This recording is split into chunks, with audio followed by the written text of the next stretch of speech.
ఎండల తీవ్రత తగ్గి క్రమంగా చల్లటి వాతావరణం మొదలైంది. ఇక ఈసారి వానలు మామూలు కన్నా ఎక్కువ స్థాయిలో ఉంటాయన్న వార్త ఇప్పుడు కలవరపెట్టే అంశమే. జూన్ నెలలో భారతదేశంలో సాధారణం కంటే ఎక్కువ వర్షపాతం నమోదయ్యే అవకాశం ఉందని, ఇది దీర్ఘకాలిక సగటులో 108% ఉంటుందని భారత వాతావరణ శాఖ తెలిపింది.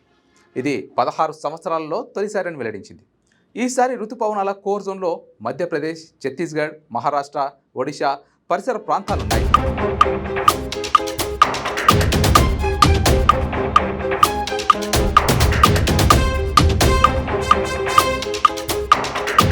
జూన్ నెలలో భారతదేశంలో సాధారణం కంటే ఎక్కువ వర్షపాతం నమోదవుతుందని భారత వాతావరణ శాఖ అంచనా వేసింది. ఇది దీర్ఘకాలిక సగటులో 108% ఉంటుందని అంచనా వేసింది. 2025లో రుతుపవనాల ప్రారంభాన్ని సూచిస్తుంది. ఇది 16 సంవత్సరాలలో తొలిసారి. 2024లో భారతదేశంలో 934.8 మిల్లీమీటర్ల వర్షపాతం నమోదైంది. ఇది 2023లో 820 మిల్లీమీటర్ల కంటే పెరుగుతుంది. ఇది సగటు కంటే 94.4% ఎక్కువ. మొత్తం వర్షాకాలంలో దేశం దీర్ఘకాలిక సగటు వర్షపాతం 87 సెంటీమీటర్లలో 106% ఉండవచ్చునని ఐఎండీ తెలిపింది. ఈ సీజన్లో రుతుపవనాల కోర్ జోన్లో సాధారణం కంటే ఎక్కువ వర్షపాతం, దీర్ఘకాలిక సగటులో 106% కంటే ఎక్కువ నమోదయ్యే అవకాశం ఉందని భూశాస్త్రాల మంత్రిత్వ శాఖ కార్యదర్శి ఎం రవిచంద్రన్ అన్నారు. రుతుపవనాల కోర్ జోన్లో మధ్యప్రదేశ్, ఛత్తీస్గఢ్, మహారాష్ట్ర, ఒడిశా పరిసర ప్రాంతాలున్నాయి.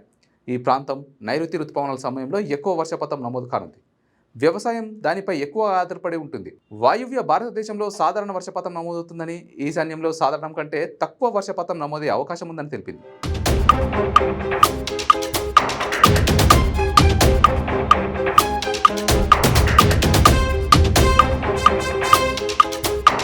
మధ్య దక్షిణ భారతదేశంలో సాధారణం కంటే ఎక్కువ వర్షపాతం నమోదయ్యే అవకాశం ఉందని IMD director general Mrutyunjay Mohapatra తెలిపారు. నైరుతి రుతుపవనాలు సాధారణ తేదీ కంటే 16 రోజులు ముందుగానే ముంబైకి చేరుకున్నాయని భారత వాతావరణ శాఖ తెలిపింది. 1950 తర్వాత ఇంత త్వరగా రావడం ఇదే మొదటిసారి. 2009 తర్వాత భారత ప్రధాన భూభాగానికి ఇంత త్వరగా రుతుపవనాలు శనివారం కేరళను తాకాయి. ఆ సంవత్సరం మే 23న అది కేరళ రాష్ట్రానికి చేరుకుంది. నైరుతి రుతుపవనాలు సాధారణంగా జూన్ 1 నాటికి కేరళలోకి ప్రవేశిస్తాయి. జూన్ 11 నాటికి ముంబై చేరుకుంటాయి. జూలై 8 నాటికి దేశం మొత్తాన్ని కవర్ చేస్తాయి.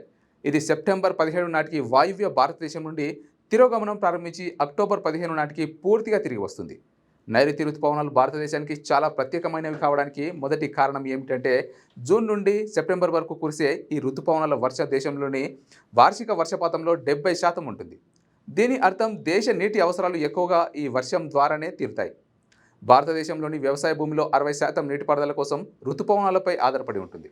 వరి, మొక్కజొన్న, మినుము, రాగి, ఆర్హార్ వంటి ఖరీఫ్ పంటలు నైరుతి రుతుపవనాలపై ఆధారపడి ఉంటాయి. రాబోయే కొద్ది రోజుల్లో కేరళ, కర్ణాటక, తీర ప్రాంత మహారాష్ట్ర, గోవాలోని కొన్ని ప్రాంతాలలో భారీ నుండి అతి భారీ వర్షాలు కురుస్తాయని వాతావరణ శాఖ అంచనా వేసింది. అలాగే కేరళ, ముంబై నగరంతో సహా కొంకన్, మధ్య మహారాష్ట్రలోని ఘాట్ ప్రాంతాలు, కర్ణాటకలోని తీర ప్రాంతం, పర్వత ప్రాంతాలలో అతి భారీ వర్షాలు కురిసే అవకాశం ఉందని వాతావరణ శాఖ తెలిపింది.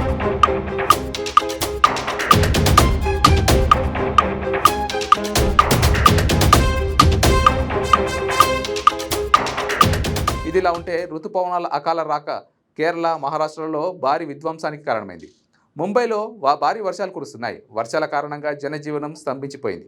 ప్రధాన కూడళ్లలో ప్రతి చోట నీరు నిలిచిపోయింది. రోడ్లు, మురుగు కాలువలు పొంగి పొర్లుపుతున్నాయి. మెట్రో, రైల్వే స్టేషన్లలోకి భారీగా నీరు ప్రవేశించింది. జనజీవనం అస్తవ్యస్తంగా మారింది.